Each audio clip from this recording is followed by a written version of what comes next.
Thank You for Setting Me Free by Treva Barnard.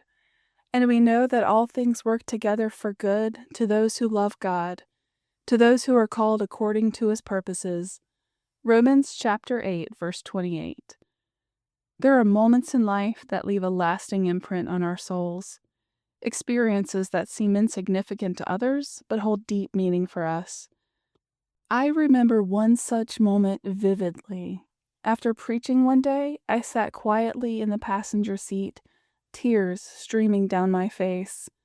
I rolled down the window, letting the breeze wash over me, and closed my eyes. Suddenly, I had a vision of a little girl running freely through a sunflower field, her smile radiant, her laughter light, her spirit unburdened.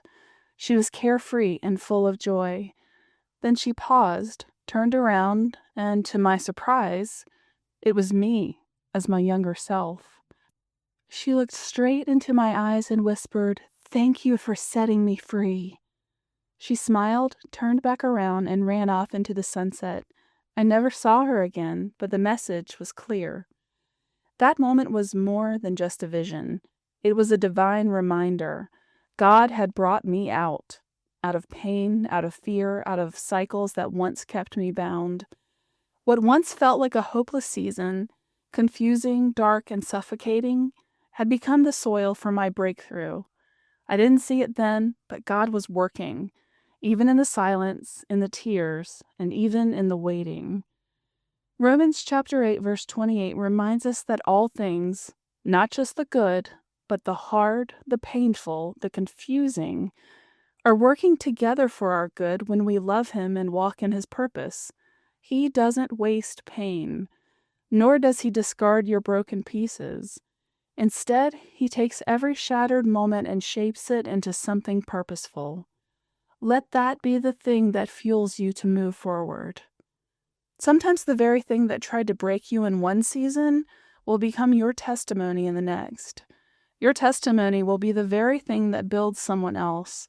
Your story becomes your strength, and the chains that once held you bound become the keys that unlock the door to hope. So if you're in a place that feels like a dead end, take heart. What feels like the end is often the beginning of something new. God is writing a bigger story, and one day, like me, you'll look back at the younger version of yourself, smile, and say, "We made it." Let the freedom you found be an encouragement and a reminder of just how far you've come. God is not finished with you yet. Questions for reflection. Can you recall a moment when God brought you out of something you thought would break you? What is one area in your life where you need to trust that God is still working behind the scenes? How can your story of freedom encourage someone else today?